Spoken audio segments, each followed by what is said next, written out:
On the north side, a fight ends with a man shot and killed and two others stabbed. The bizarre situation happened earlier this morning on Trout River Boulevard. News4Jax reporter Aaron Farrar breaks down the details of this complicated situation. Evidence markers scattered along the side of Trout River Boulevard, the site of a deadly shooting and double stabbing around 4 o'clock Sunday morning. Sergeant Mike Russell with the Jacksonville Sheriff's Office says there was a fight on this street. A man in his late 30s was shot, rushed to a hospital where he died. Another man in his late 30s was stabbed several times and rushed to a hospital where he is expected to survive. 15 minutes later, Russell says a teenager walked into the hospital to be treated for stab wounds from that scene. He is expected to be okay. Eric Elin lives a few houses down and heard the gunshots. I heard sound maybe 3, 4 very loud, very close gunshots and woke me up out of a dead sleep.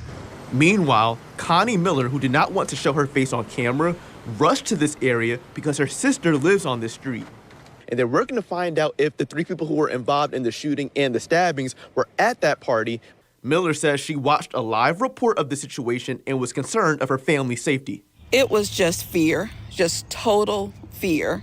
I jumped in the car and drove over here, only to find that it was further down the street, which is a relief, but I feel bad for whoever was involved. As you can see behind me at this scene, it's still very active. A lot of police officers and detectives still working this crime scene.